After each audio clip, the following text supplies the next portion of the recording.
दोस्तों, Asia express के YouTube channel में आप तमाम का स्वागत है। पिछले दिनों मैंने औरंगाबाद म्यूनिसिपल कॉरपोरेशन में वाजपेयी जी और देश से झूठी मोहब्बत करने वालों का पर्दाफाश करने की कोशिश की थी, जिसके बदले में मुझे ढेर सारी गालियां नवाजी गई। खैर, मुझे इन गालियों से कोई फ़र्क नहीं पड़ता, इसलिए कि मेरे धर्म ने, मेरे मज़हब ने इस मुल्क से मोहब्बत करने की तालीम मुझे दी है। आज हम बात करते हैं इलेक्ट्रॉनिक मीडिया। इलेक्ट्रॉनिक मीडिया में सन्नाटे की बात मैं इसलिए कह रहा हूं कि इस वक्त देश में नरेंद्र दाभोलकर, गोविंद पानसरे और गौरी लंकेश जैसे दानिश्वर हजरात के कत्ल के मुलजिमीन गिरफ्तार किए जा रहे हैं और इलेक्ट्रॉनिक मीडिया, जिसे रविश कुमार जी ने गोदी मीडिया का नाम दे रखा है, वो बिल्कुल खामोश बैठा है। न इन्हें देश की फिक्र है, न इन्हें उन लोगों की फिक्र है जो बेगुनाह थे और सरेआम कत्ल कर दिए गए। आज मुल्क भर में, देश भर में गोविंद पानसरे और नरेंद्र दाभोलकर और गौरी लंकेश के कातिलों की गिरफ्तारियों का सिलसिला जारी है। बट अफसोस ये है कि इन गिरफ्तारियों के बावजूद हिंदुस्तानी पुलिस से ज़्यादा एक्टिव रहने वाला हिंदुस्तान का इलेक्ट्रॉनिक मीडिया पता नहीं किस अफसोस में या किस गम से निढाल बैठा है कि उसे इन गिरफ्तारियों का कोई खबर नहीं मिल पा रही है। दरअसल ऐसा नहीं है कि इन्हें मालूम नहीं पड़ रहा है, बल्कि इन्होंने पत्रकारिता की आड़ में जो कास्टिज्म और फिरका परस्ती का चश्मा पहन रखा है, इन्हें ये चश्मा इस बात की इजाज़त नहीं देता कि वो गिरफ्तार किए गए लोगों की तहकीक करे या उनके बारे में पता करे। दोस्तों, इस मुल्क का इलेक्ट्रॉनिक मीडिया इन दिनों गोदी मीडिया का काम कर रहा है। मतलब जिसे हुकूमत चाहती है, ये चाहते हैं कि वही अवाम तक पहुंचाए, वही आप तक पहुंचाए। आज गोविंद पानसरे और नरेंद्र दाभोलकर के मुलजिमीन, कत्ल के मुलजिमीन जो गिरफ्तार किए गए हैं, उनका ताल्लुक सनातन संस्था नामी एक हिंदू कट्टरवादी तंजीम से है, जिसका मकसद इस मुल्क को हिंदू राष्ट्र बनाना है। लेकिन अफसोस, ये इलेक्ट्रॉनिक मीडिया, जहां कहीं भी कोई मुस्लिम नौजवान अगर पकड़ा जाता है तो इन्हें हिंदुस्तान की पुलिस से पहले पता चल जाता है कि इनका ताल्लुक आईएसआई से है, लश्कर तैयबा से है, इंडियन मुजाहिदीन से है। लेकिन आज पता नहीं इस गोदी मीडिया को क्या हो गया। क्या इनकी आंखों पे पट्टियां लग गई? क्या इनके कान बहरे हो गए कि इन्हें ये सुनाई नहीं दे रहा है? कि इन्हें अपने मुल्क की एजेंसियों की वो एक्टिविटीज़ नज़र नहीं आ रही है जिन एक्टिविटीज़ की बुनियाद पर गोविंद पानसरे, नरेंद्र दाभोलकर और गौरी लंकेश के कातिलों को पकड़ा जा रहा है। इतना ही नहीं, पकड़ा नहीं जा रहा है, बल्कि वो मुलजिमीन पुलिस की कस्टडी में अपना जुर्म का इतराफ़ भी कर रहे हैं। लेकिन इस देश से मोहब्बत का दावा करने वाला ये मीडिया आज खामोश है।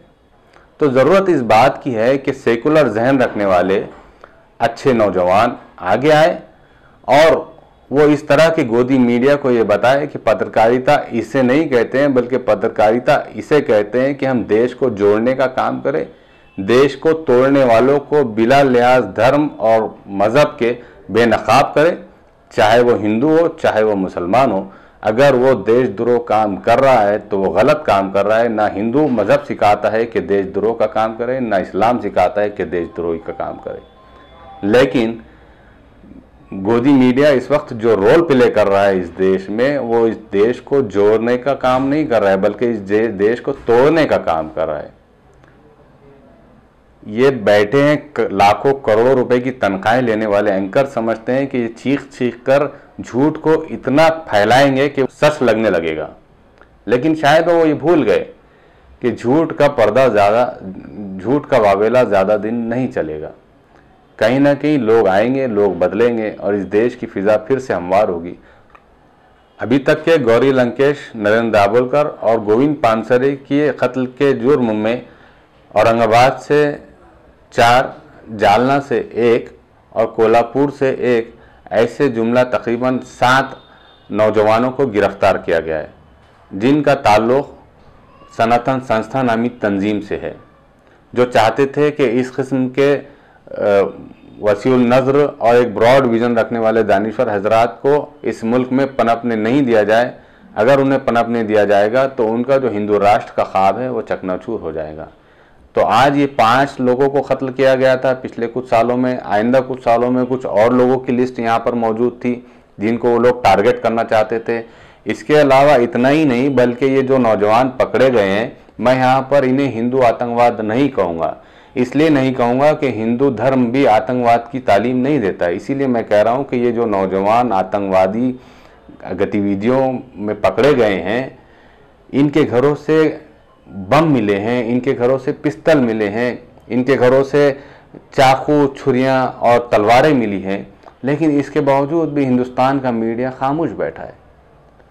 क्या आपको इस देश से मोहब्बत नहीं है? क्या ऐसा है कि अगर कोई हिंदू नौजवान के पास से हथियार निकलता है तो वो उसके ऊपर कोई इल्ज़ाम नहीं उठाएगा?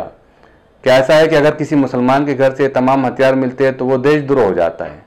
तो ये कैसी डुअल पॉलिसी, ये कैसी दोहरा मेयार है आपकी पत्रकारिता का? अगर आप वाकई इस मुल्क से मोहब्बत करते हैं, इस देश से मोहब्बत करते हैं, तो आप सच्ची पत्रकारिता करें। आप चीखने चिल्लाने से और एक टेबल पर 4 लोगों को बिठाकर पूरे 125 करोड़ लोगों का फैसला करने के ये अहमखाना तरीक़ों को बंद करें।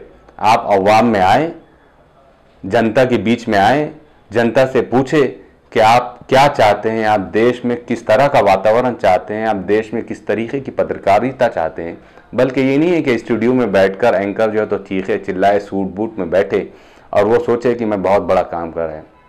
मैं क्षमा चाहता हूँ इस देश के सीनियर जर्नलिस्ट जो बड़े अपने अपने स्टूडियो में बैठे होते हैं और चीखते और चिल्लाते हैं और सूट बूट में बैठते हैं और वो समझते हैं कि हम पत्रकारिता कर रहे हैं। पत्रकारिता ऐसे नहीं होती, बल्कि पत्रकारिता आपको करना है तो आपको अवाम के बीच, जनता के बीच जाना पड़ेगा, उनके जज्बात को समझना पड़ेगा और इस जज्बात को सुनने और समझने के बाद ये फैसला करना पड़ेगा कि ये कितना देश के हक़ में है और कितना देश के खिलाफ है।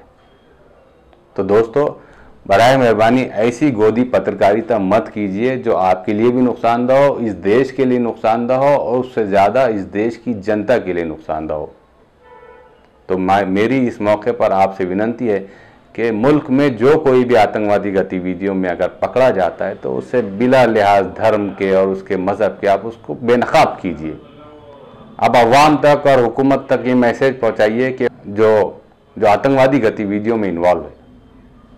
आज के एशिया एक्सप्रेस के यूट्यूब चैनल के इस एपिसोड में बस बात करना थी गोदी मीडिया की इस खामोशी पर और उसके सन्नाटे पर। आइंदा एक नए टॉपिक के साथ और एक नए इशू के साथ फिर मिलेंगे। तब तक के लिए इजाज़त दीजिए। मैं शारिक नक्शबंदी। अल्लाह हाफिज़।